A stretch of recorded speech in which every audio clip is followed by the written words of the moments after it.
మొన్న ఎన్నికలు అందరూ ఆవేదన పడ్డాం.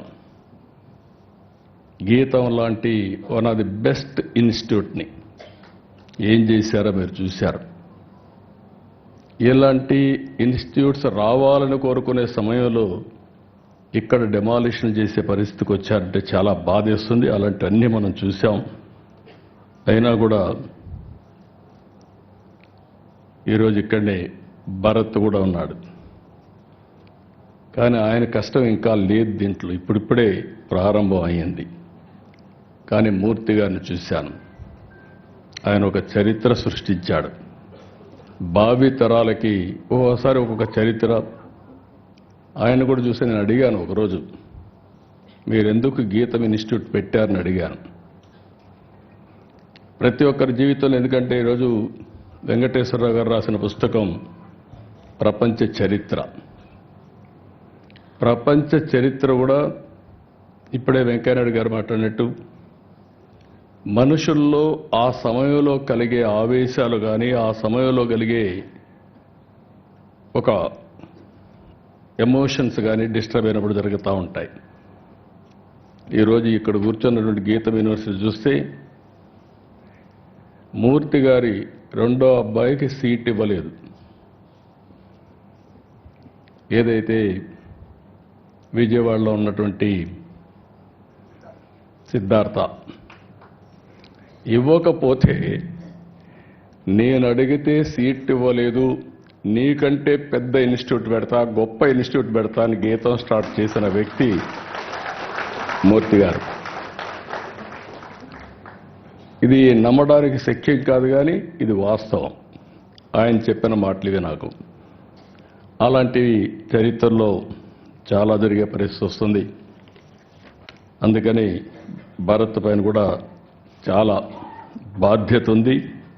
నాకు ఒక నమ్మకం కూడా ఉంది. మూర్తి గారు స్ఫూర్తి ఉంది. ఈ ఇన్స్టిట్యూట్ని బ్రహ్మాండంగా చేస్తారని చెప్పి ఆశిస్తున్నాం. వెంకటేశ్వరరావు గారు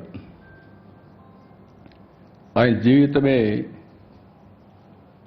ఒకసారి కానీ చేసుకుంటే ఆయన చెప్పినట్టు ఆయన ఒక డాక్టర్. డాక్టర్గా చేసిన తర్వాత ఆయన చేయాల్సింది ప్రాక్టీస్ చేయాలా. ప్రాక్టీస్ చేయాల.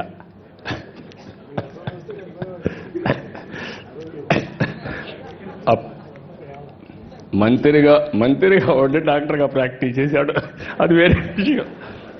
ఆయనకు మెడికల్ అండ్ హెల్త్ మినిస్టర్ ఇస్తే ఈయన ప్రాక్టీస్ చేశాడు. కానీ డాక్టర్గా చదివినప్పుడు చేయలేదు, అది నేను చెప్పేది. కానీ డాక్టర్గా చేసి సినిమాలు తీశాడు. అంటే ఒక జీవితంలో ఏ విధంగా ఉంటాయనేది ఒక ఎగ్జాంపుల్. 5 సార్లు అసెంబ్లీలో మినిస్టర్గా, ఎమ్మెల్యేగా ఉండి, మంత్రిగా ఉండి, ఒకసారి లోకసభ, ఒకసారి రాజ్యసభలో మెంబర్గా ఉండి,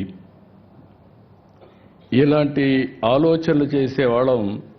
ఇప్పుడే వెంకయ్యనాయుడు గారు చెప్పినట్టు తిరగాలని ఆలోచిస్తాం తప్ప మళ్ళీ పుస్తకాలు చదవాలని ఆలోచించాం. తిరగడానికే సరిపోతుంది. అది ఒక వ్యసనంగా తయారవుతుంది. ఇప్పుడు వెంకయ్యనాయుడు గారు ఉండలేరు. ఆయన అంటున్నాడు, నేను రిటైర్ అయినాన్ని. కానీ రిటైర్ కాలా. మనిషి రిటైర్డ్ అయ్యాడు, కానీ మైండ్ మాత్రం శాశ్వతంగా రిటైర్ కాదు. ప్రజాహితం కోసం నిరంతరం ఆలోచిస్తూనే ఉంటుంది. సమాజం కోసం పనిచేసే పరిస్థితికి వస్తారు. అదే సమయంలో వెంకటేశ్వరరావు గారిని చూసినప్పుడు మనిషి ఇంత మునిపే భరత్ చెప్పాడు. ఒక మాటలో చెప్పాలంటే మా ఫ్యామిలీలో మోస్ట్ రిలాక్స్డ్గా, జోవియల్గా ఉండే వ్యక్తి వెంకటేశ్వరరావు గారు. చాలా ఈజీగా ఎన్ని కష్టాలున్నా ఏమున్నా మనిషి కనపడిపోయి హ్యాపీగా ఇది చేసేవారు.